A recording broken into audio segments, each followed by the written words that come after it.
Assalamu alaikum wa rahmatullahi wa barakatuh. May the peace, mercy, and blessings of Allah subhanahu wa ta'ala be on all of you.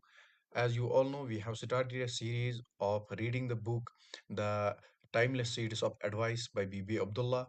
We have already covered the three episodes of the series, covering the first 15 pages of the book. Inshallah, in today's episode, that is the fourth episode of the series, we will be covering the 16th to the 20th page of the book. Starting from the 16th page of the book, it mentions that if they ask you, why are you sad? Tell them truthfully and say to them, I rarely make istighfar asking Allah subhanahu wa ta'ala for forgiveness, and I left reading the Quran. Ibn Taymiyyah rahimahullah said, the strength of the heart returns when one repents. And we can feel it that when we repent to Allah subhanahu wa ta'ala, we feel the strength of the heart returns. May Allah subhanahu wa ta'ala help us to make continue repentance to Him, and may He make us among the ones who ask Allah subhanahu wa ta'ala for forgiveness always. May Allah Azza wa Jal make us of the people who constantly make istighfar and read the Quran with contemplation.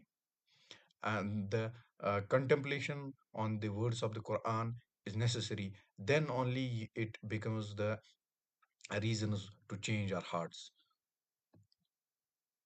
The 17th page of the book mentions that for the people that are out there that are sick or worried or stressed, I always say to you people, don't worry. Allah will send you people that you never expected.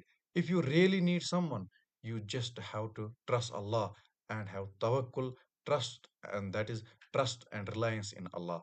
That means for the people that are out there that are sick or worried or stressed, uh, the author mentions that I always say to people that don't worry, Allah will send you people that you never expected. If you really need someone, you just have to trust Allah and have tawakkul on Him. That means when you truly rely on Allah subhanahu wa ta'ala, He helps you in ways that you never expected. The page 18th of the book mentions that Abu Dhar radiallahu ta'ala anhu reported, Messenger of Allah sallallahu alaihi wasallam said, I see what you do not see, and I hear what you do not hear. Heaven has squeaked, and it has uh, right to do so. By him in whose hand my soul is by him in whose hand my soul is, there is not a space of four fingers in which there is not an angel who is prostrating his forehead before Allah, um, the exalted. By Allah, if you knew what I know, you would laugh little, weep much, and you would not enjoy women in beds, but would go out to the open space beseeching Allah. That means the Prophet ﷺ is mentioning that uh, I see what you do not see, and I hear what you do not hear. Heaven has succeeded, and it has right to do so. By him in whose hand is my soul, there is not a space of four fingers in which there is not an angel who is prostrating his forehead before Allah, the exalted. By Allah, if you knew what I know, the Prophet ﷺ is mentioning that if you knew what I know, you would laugh little, weep much. This is the thing we have to ponder over. That means the Prophet ﷺ said that if you knew what I know, you will weep more and laugh less, and you would not enjoy women in beds, but would go out to the open space beseeching Allah.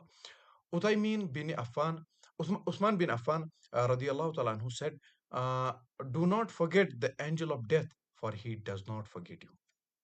That means angel of death can capture us anywhere and anytime. So what we have to realize that angel of death can come and take our soul anytime, and the main thing which we have to ponder over that will we be prepared at that moment? So, and you never know when that angel of death is going to come and take your soul. That means we have to be prepared all the time that angel of death may capture us anytime and anywhere. May Allah subhanahu wa ta'ala make uh, it easy for us to ponder over these things.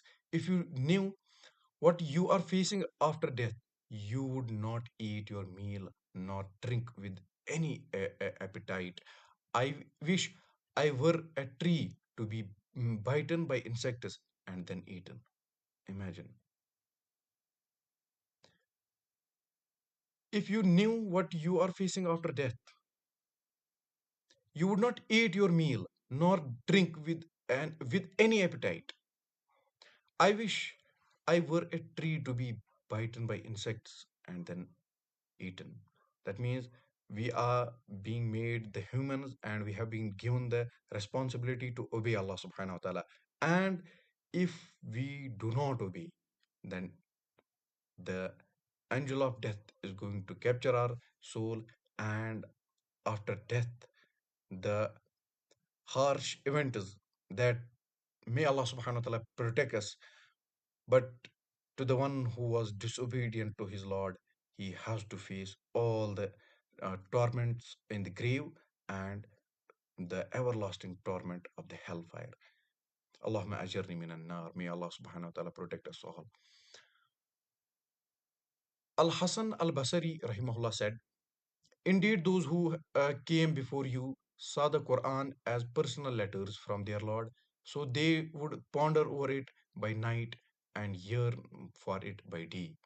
The Quran is not only a book of guidance, Allah wrote us a 632 page love letter.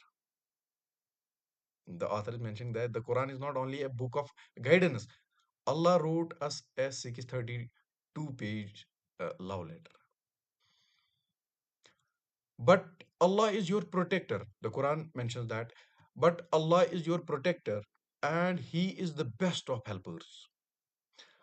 How calming an effect these words have on the soul of a believer, knowing that Allah subhanahu wa ta'ala, the Lord of the worlds, is there for you with all His power and might. That means how how calming an effect of these words have on the soul of a believer, knowing that Allah subhanahu wa ta'ala, the Lord of the worlds, is there for you with all his power and might. That means Almighty Allah subhanahu wa ta'ala is with you and you don't have to fear anything in this world. But the condition is to be obedient to him, and then only he will be with you. And if he is with you, then the worries of this world don't it will not mean anything to you. The difficulties, the different facing the different situations, mental problems, the stress, it will not mean anything to you if Allah subhanahu wa ta'ala is with you, and he will be only with you if you try your level best to be obedient to him. And may Allah subhanahu wa ta'ala make it easy for us. This was the episode fourth of the series. Inshallah, we will be continuing this series from page number 21, which will be the fifth episode of the series. And we will be continuing this series, inshallah, till completing the book of 252 pages, the book Timeless Status of Allah, Timeless Status of Advice by Bibi Abdullah. May Allah subhanahu wa ta'ala help us to gain the mm, more and more beneficial knowledge of the deen, and may Allah subhanahu wa ta'ala make it easy for us. Wassalamu alaikum wa rahmatullahi wa barakatuh.